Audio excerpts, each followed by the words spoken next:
Four-story building, tinuturing ngayon na isa sa pinakamoderno na elementary school, hindi lamang sa Parañaque, kundi sa buong Metro Manila. Pakipasya po doon sa amin sa 2nd District.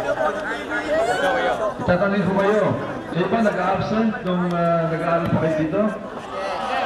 Wag kayo mag-absent. Pero alam ko, pamisa-misa nag-absent. Alam niyo ako, nung una nag-absent ako.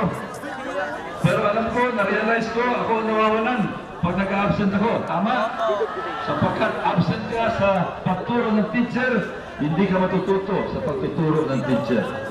Kaya sinabi ko sa sarili, hindi na ako mag-absent. At yan ay dinala ko.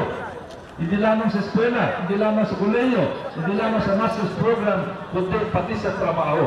At yan ay gusto ko sana magsilbi na halimbawa sa inyo. Sapagkat mula rito, magkukolehiyo kayo, pagkatapos magtatrabaho kayo, iwasan nyo yung mag-absent. Mga kasama, si Congressman Goles, naging congressman noong pang 1992. 6 na termino na congressman. Ni minsan, hindi pa po nag-absent sa Kongreso si Congressman Goles, 100% perfect attendance po. At hindi lang basta absent, hindi lang basta present. Gusto ko kayo, pag kayo present sa eskwela, dapat kasama kayo sa pag-uusap doon. Nakikita ko ang inyong sinasabi dito towards transformational society. Transformation. Pagbabago ng ating lipunan. Alam niyo, nung maupo ako sa Kongreso, pinag-aralan ko kung ano ang mga bagay, mga issue na dapat gawin para mabago ang ating lipunan. Sinabi ko yung pulis. Sumama ako dyan. Ako ang author ng Police Reform Law para ayusin ang pulis. Sinabi ko yung military, kailangan i-modernize. Isa ako sa co-author ng AFP Modernization Act. Yung environment, malaking problema natin. Para sa inyo, lalo na kayo mga bata.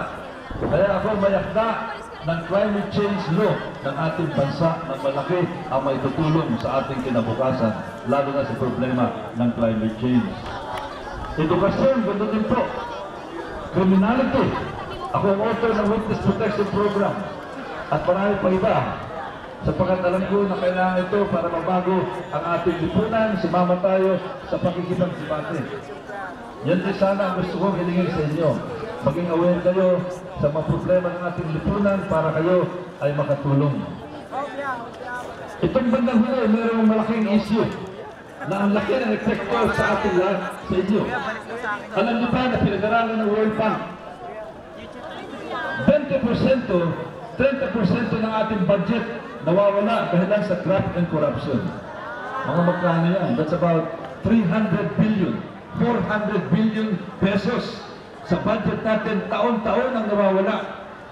Isipin nyo kung hindi nawawala yan, kung ano magagawa niyan.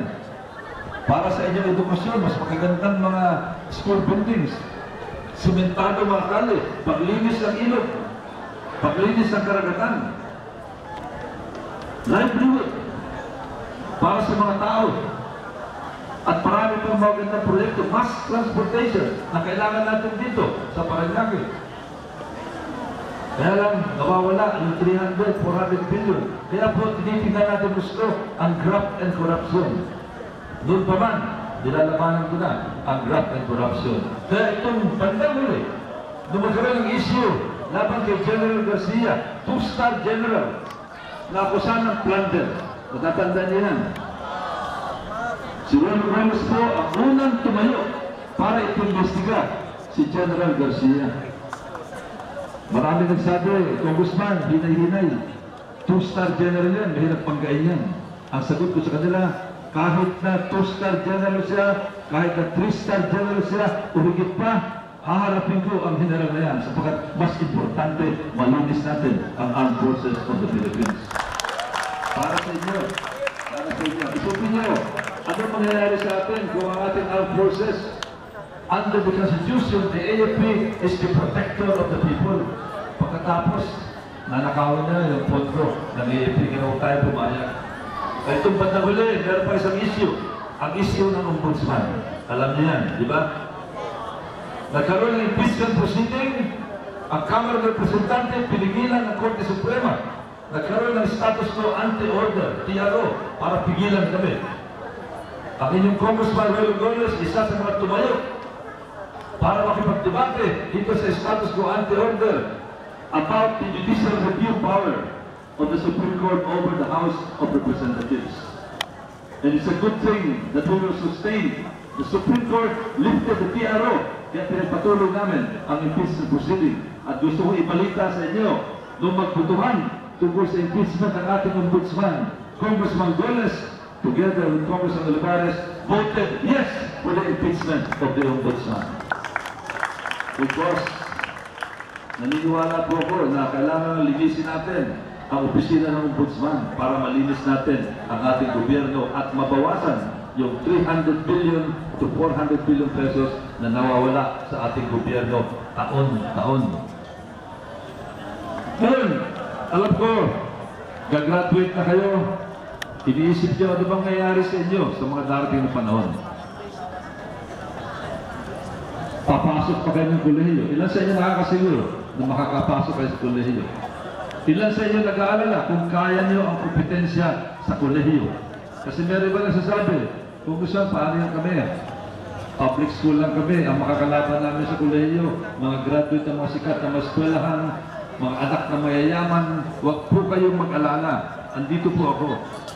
Gusto kong gamitin ang aking sarili bilang halimbawa. Public school graduate din ako, katulad ninyo.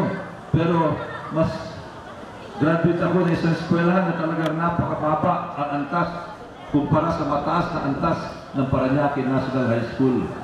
But in spite of that, I was able to compete with my classmates coming from the exclusive and expensive schools from all over the country. Pumasok ako sa UP. Dati nung una, halos hindi ako makapagsalita ng English kumpara sa mga graduate ng mga sikat na eskwelahan. But because of self-development, I ended up becoming a member of the UP debating team. Kaya, di ba? Nag-aral ako sa UP MBA. Matitigas din yung mga kalaban ko ron, galing sa mga magagaling at sikat na eskwelahan. Roy Goles became the valedictorian of the UP MBA program. Public school. Kaya nyo rin yan, lalo na kayo mga honor graduates. Tapos nakapag-aral pa sa Amerika. Kaya nyo gawin yan. Importante magkaroon kayo ng confidence. Huwag nyo sabihin na kayo ay public school graduate lamang. This is one of the best public school system in the entire Philippines that you have experienced here in Parañaque. Kaya pasalamatan natin ang leader ng public school system sa Parañaque. At siyempre, nag-iisip din kayo, ano ba ang pipiliin yung kurso?